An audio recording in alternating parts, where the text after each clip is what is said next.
వాళ్ళ పైన వాళ్ళు డిపెండ్ అవ్వాలి, ఒకరి మీద ఆధారపడకూడదు. కాబట్టి మీకు చదువుకున్నారు, ఉద్యోగం చేయలేకపోతున్నారు అనుకున్నా కూడా అట్లీస్ట్ మీ ఖర్చుల్లో మీరు తగ్గించుకున్నా సరే మీరు సేవ్ చేసినట్టే ఫ్యామిలీకి. అవునా కదా? అదొకటి పక్కన పెడితే చాలా మంది చదువు మధ్యలో ఆపేసిన వాళ్ళు కూడా ఉంటారు.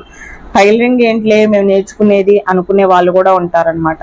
టైలరింగ్ తక్కువ కాదండి, బ్రహ్మాండమైనటువంటి ఫీల్డ్.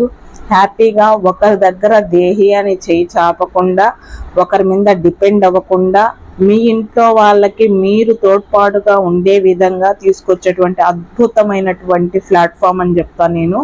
సో ఖచ్చితంగా నేర్చుకోండి, అవసరం అనుకున్న ప్రతి ఒక్కరూ నేర్చుకోండి. ఇప్పుడైతే ఎందుకు ఆ వీడియోస్ ప్రతి దాంట్లో చెప్తున్నా అంటే మోటివేటెడ్గా ఉంటుంది. ఇన్కమ్ అంటే ఎవరికైనా కావాలి, ఖచ్చితంగా కావాలి. ఆ ఇన్కమ్ని ఎలా జనరేట్ చేసుకోవాలి,